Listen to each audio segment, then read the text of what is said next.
Okay, so now it's time for us to execute our main runner class and then view the reports which are generated with the configured code that we've just added to our runner class. So to execute our runner class, we're going to right mouse click on the runner class, and then we're going to go run as, and then select JUnit test. Okay, you can see that Chrome browser is open, so the browser window is opened. It's now going to click on the login button, enter a valid username and password, and then click on the login button, and then validate whether the ask questions option was visible. So we can see that one scenario has passed and all 6 steps have also passed. And you can also see a very useful JUnit panel has appeared inside Eclipse. So if we tick this little toggle button, we can see the name of the actual feature file. As you can see, log into account. You can see the scenario, and then if you expand the scenario, you can see the given steps, which was part of that given scenario. So you can see that it's all highlighted in green, which means we had no failures. If we go back to the Project Package Explorer, let's see whether we can actually view the reports that which should have been generated. So click on the master package. Click refresh. Okay, so you can see that the target folder has a little arrow next to it now, which means it's successfully generated a series of reports. So what we're going to do now is we're going to go directly in the location of this target package. So right mouse click, go properties. We're then going to click on this option here. And once that folder is opened, we're going to go directly inside the target folder, and as you can see now, let's start breaking down the reports which we should have generated. So the first one is a HTML report in the target folder which we're currently in, and it should have a name of Cucumber. So if we go in this folder here, we can see there's a HTML index page. We can open that in a desired browser of our choice. I'm going to select Chrome. And as you can see, it's given us a HTML report containing our scenario and details about our feature file, and it's highlighting all the steps as in green because we know that our actual scenario was successful. The next report that we generated should be a JSON report. So I'm going to press back, and you can see the following JSON report is, or there's a JSON file visible here. So I'm going to edit it within the Notepad++ or the desired notepad of your choice. And as you can see, within this file there's lots of information, which is great if you have a system that can read JSON files. And finally, we should have our extends report. And the final one, we've given it a name of report.html. So I'm going to open this report page within Chrome browser. And as you can see, it's provided us with a report that it is a lot more visually appealing.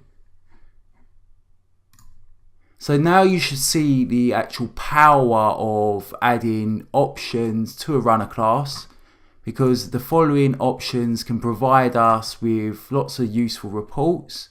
In turn, we can obviously send our reports to different people or different departments, whether they wanted to view whether, let's say, a given test scenario is successful or not. So what happens if a particular step fails? What would be the outcome of our reports? So let's go back into our actual steps class, so the login steps. Let's go to the actual let's go to the submit button. So I'm going to change the locator. I'm going to add a series of 5s to that locator. So in turn, when our test executes, it should not find the login button because the actual XPath is invalid. So now I'm going to right mouse click our feature file. I'm going to right mouse click our runner class. We're going to execute our runner class again.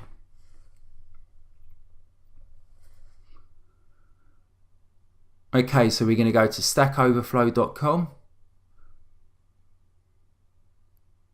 We're going to click on the login button. We're going to enter a valid username and password, but as you can see, the XPath was invalid, and in turn, as you can see in the JUnit panel, you can see the following step has failed, and then the final step has been skipped.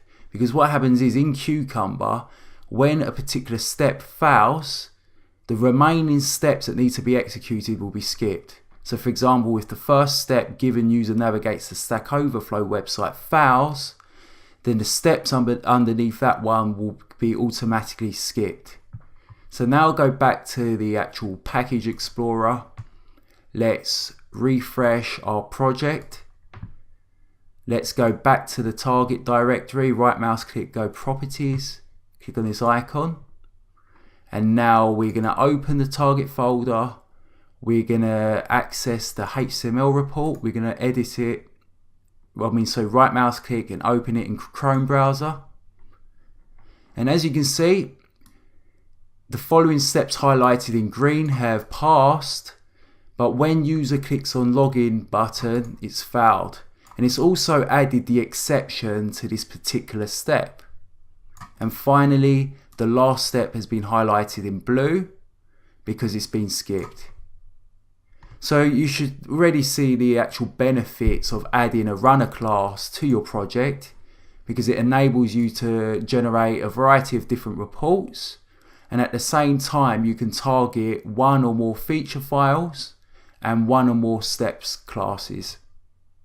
Okay, before I end this video, if you see the following outputted to the console window and you're trying to understand what is all this weird characters appearing in the console window, all you need to do is you need to add another option to our runner class, and that option is monochrome. So what we can do is we can set monochrome as a Boolean value to either true or false. So let's set it to true. And now save the runner class, just execute the runner class one last time. And then if we view the actual console output,